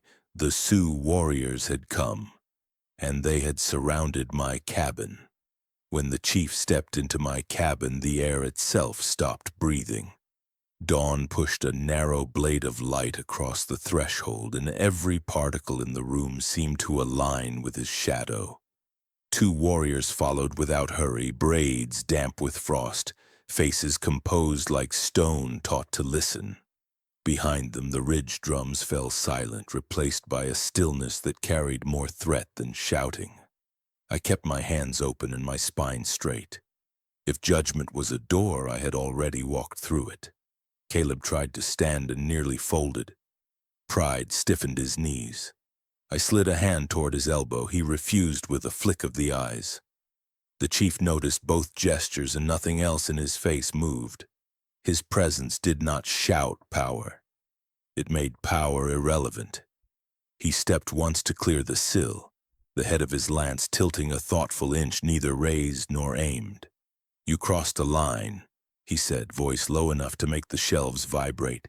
He spoke English like a practical tool. Careful, exact, no wasted cuts.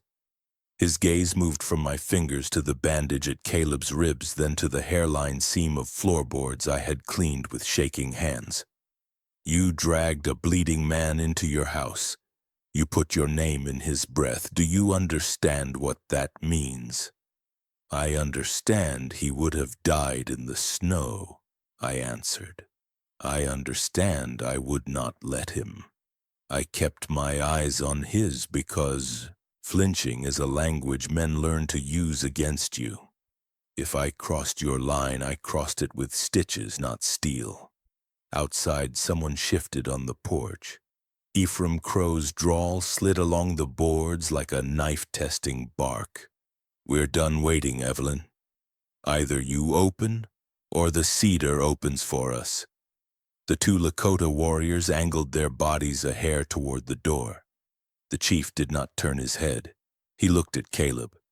Scout, he said, dropping the given name like a pebble into a pond to watch the rings. Speak. Caleb straightened until the pain found his breath. I failed the trail, he said. A boy shot too soon. I bled. She found me. She kept me moving when the wind wanted me kept. He swallowed, then chose honesty over pride. I would have shamed our law alone. She refused to let me. The chief absorbed that with a single slow blink. He returned to me. Our law can be clean, he said. Clean like ice over a river. Beautiful, lethal. Then faces appear in the water. He lowered the lance a fraction, point kissing the plank. Faces break clean lines. My throat wanted to close. I made it work. If your line requires my life, I said, I won't beg. But I will ask you to name the truth of what I did. I kept a person breathing. A boot scuffed outside. Ephraim's voice rose, impatient and theatrical. Justice doesn't hide under blankets. Hand him over and we'll say prayers afterward. A faint answer drifted from the tree line. Not English, not for him. The chief registered both sounds as weather and dismissed them. He took 2 steps forward, close enough for me to see the silver at his temples and the map of old winters along his knuckles. Do you fear me? He asked. Not with threat, but as diagnosis. I fear failing the person I chose to save, I said. The rest is noise. He studied me the way a tracker studies bent grass and decides which bend belongs to wind and which belongs to hoof. Your neighbor outside hunts certainty, he said at last. Certainty is a child's toy. It breaks the first time the world gets heavy. He turned his head a degree toward Caleb. This one is heavy. Caleb's mouth tightened. If there is punishment, give it to me, he said. She did what I could not, asked Mercy to stand up. One warrior's eyebrow twitched, the smallest salute to courage. The chief's face remained an unread page. Punishment keeps men obedient, he said. It does not keep children alive. I am tired of laws that succeed at the wrong work. Ephraim hit the door with his fist. Evelyn, are you hearing me? Or did you let them teach you deafness? Steel scraped leather. A man coughed. Snow hissed in the thawing grass. The chief lifted his chin and the cabin felt larger again, as if the walls had been waiting for that motion to remember their measure. You used the word Sioux last night, I said, because respect is a rope you throw even when a river floods. I should say Lakota. If I said wrong before, I can say right now. Something eased in the set of the chief's shoulders, so slight I could have mistaken it for breath. Names are not for your neighbors, he said. They are for the ones you face. His eyes cut toward the floor seam and back. You faced one. You used your hands. You did not steal with them. Ephraim's voice came thin through the wood. I can smell sage and honey from the lane. You are advertising guilt. He moved on the stoop again, boot grinding grit into plank, eager to be the last loud thing a story remembers. The chief extended his free hand and touched with the back of 2 fingers, the small medicine pouch resting against Caleb's sternum. "You kept this close," he said.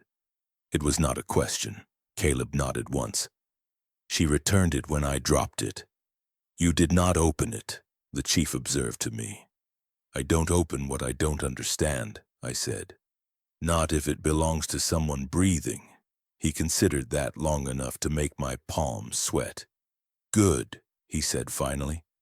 "Curiosity without respect becomes hunger." He pivoted to the door, and I felt the cabin inhale. The warriors moved with him, 1 step to either side, quiet as admonition. He lifted the bar himself, the wood whispering along iron, and pulled the door into a morning that had sharpened while we argued. Ephraim stood 3 paces out, rifle cradled like a child he wanted me to admire. He was smaller in daylight, as most shout is. Surprise cracked across his face, quick as lightning. He covered it with a grin that used too many teeth. "Well," he said, "look at that." Housebroke after all, his eyes hopped to me, hungry for flinch. "You keeping pets now, Evelyn?" The chief did not step aside to give him the room. He let daylight choose sides. "Your law is yours," he said, tone flat as a ledger. "It stops at this threshold. If a hand reaches inside, it will not return with what it brought." Ephraim's grin tightened. "Pretty metaphor," he said. "Doesn't stop rope from being rope." "Rope remembers who tied it," the chief replied. He did not blink. "And who they tied it to." The standoff lengthened until even Ephraim could hear his own breath. He spat, missing the door by inches, and backed 2 steps, convincing himself it counted as strategy. "We'll be watching," he said. "Town doesn't forgive wrong company." He turned his head toward the hedgerow where men huddled in their courage. "Hold the line," he muttered, and tried not to look like he had been given one. The chief closed the door without haste. The bar dropped. The cabin exhaled. He faced me again. Whatever verdict had been boiling behind his eyes had cooled into clarity. He slid the lance down his palm until the point rested harmlessly against the floor. "I have seen mercy used like bait," he said. "I have also seen it used like medicine." He tipped the shaft toward the chair. "Stand if you can." Caleb set his jaw and rose. Sweat purled along his hairline. He swayed, caught the table, and refused help a second time. The chief watched him achieve the small victory and gave it the full weight of his attention, as if such moments are the currency that pays for bigger survival. "What do you want?" he asked me, unexpected as rain in August. "Not what you fear." Want I should have asked for safety. I should have asked for time. For him to live and leave walking, I said. For no one to use my house as a stage. For my neighbors to choose a harder story than the rope they polish. The corner of his mouth almost moved. "Wants that cost," he said. "Good." He looked past me to the rifle leaning by the wall. "You kept tools visible and hands empty. Rules of talk were honored." "I didn't know your rules," I said. "You knew how to listen," he said. "That is older than rules." He lifted the lance from the floor. The tip dipped. He stepped toward me once and again, until only a breath lived between us. The room condensed to wood grain, lamp wick, and eyes. My heartbeat found the fire's low hiss and matched it. He lowered the weapon, let it fall against his thigh, and then set it aside so the long shaft touched nothing living. Another step brought him inside the circle where strangers do not stand. He looked at my face as if lines there could teach him something he could not learn elsewhere. And then, without theater, he let his knees unlock. The chief went down onto one knee on my cabin floor. not as a man struck or a man praying, but as a man choosing exactly how to place his weight in a world that had been placed on him. The warriors lowered their eyes. The stove clicked like a clock deciding to keep time again. My breath hitched and did not finish. He set his empty hands palm up between us, not pleading, not surrendering, offering a shape of judgment I had never seen. The air, which had held itself at the edge of panic since dawn, finally remembered how to move. The words I heard that morning bound me to a destiny I never chose. The chief knelt on my cabin floor, his palms open, his eyes steady. The lance lay forgotten against the wall, but the weight of his presence filled every inch of the room. Caleb swayed beside me, pale and trembling, but standing. "This woman," the chief said, his voice carrying beyond wood and walls, "has carried my blood in her hands. She stitched what the snow tried to steal. She refused to let my son die." The word son struck harder than any blade. I turned to Caleb. He did not look away. He nodded once, as if he had long waited for the truth to be spoken aloud. My breath caught. The wounded scout I had dragged from the frost was no ordinary warrior. He was heir. The chief rose to his full height. "The law is clear," he said. "Mercy offered to an enemy is a crime. But when mercy saves my blood, the law bends to me. I vow this before my people and yours. No harm will touch her while I draw breath." His hand pressed to his chest. "My oath binds it." Eternal outside, silence spread like rippling water. Warriors shifted, acknowledging his words. Even Ephraim's mutters at the tree line died into nothing. For the first time since midnight, the air felt safe and more dangerous. Caleb's voice broke, ragged but sure. "Father, she should not carry this weight. Her neighbors will call her traitor. Our camp may call her enemy." The chief shook his head. "She is kin now. Kin by blood spared." He turned to me, gaze fierce and unyielding. "You saved my heir. You saved my people's tomorrow. For that, no rope will touch you, no fire will claim you. Not while I live." I swallowed hard. "And if mercy costs me more than I can bear, then my oath will bear it," he said simply. Caleb took my hand, his grip weak but burning. "You changed everything," he whispered. "You gave me breath when I thought it gone. And now you've tied yourself to us." The chief's eyes softened. "And she will not stand alone." He looked at me with something almost like respect. "The choice you made in darkness will shape light beyond this dawn." Outside, Ephraim cursed and spat, but he did not cross the line. Samuel lingered at the edge of the clearing, his face torn but silent. The town would not forgive me, but the oath meant they could no longer kill me, not without starting a fire bigger than they understood. I stared at the floor where the chief's lance had carved its line into my boards. That scar would never fade. Neither would the words spoken here. My past had been loneliness and loss. My present was survival. But my future now belonged to a story I had not chosen. I bent close to Caleb, whose eyes were heavy with exhaustion. He leaned into me, whispering, "You saved me. You saved us both." And as dawn burned gold against the shutters, I finally let myself whisper the truth only the walls would keep. The oath saved me, but what price will I pay to keep it?